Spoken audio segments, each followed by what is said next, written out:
A living wall is a clever method of attaching plants to facades of buildings. Once you have water, light and a structure to hold plants, you can plant them anywhere.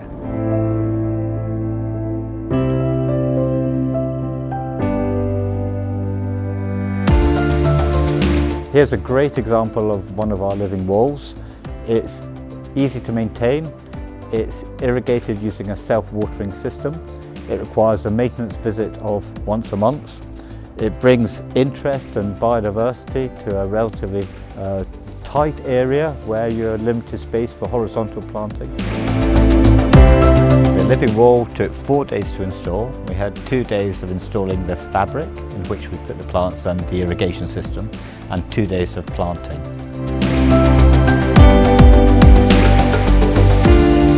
So when we were given this project, we had a very unattractive party wall. There was a lot of rough brickwork and the developer had no idea how best to cover it.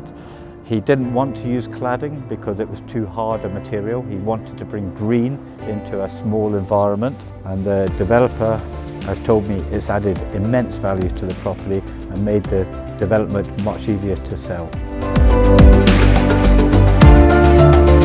We also install, design and maintain interior living walls, which help purify the air and add moisture to the atmosphere. We have a very large project at London Bridge.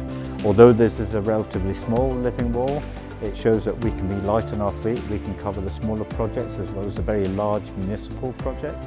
So all in all, our passion at Scotscape is to bring biodiversity into city centres and to green up the built environment. After all, we owe it to the planet now to bring green into areas that were otherwise impossible to cultivate. All in the interest of biodiversity. We want green corridors coming into towns. We want to encourage birds, bugs and bees back into city centres. After all, it was us who pushed them out in the first place. And using our technology, we can do this.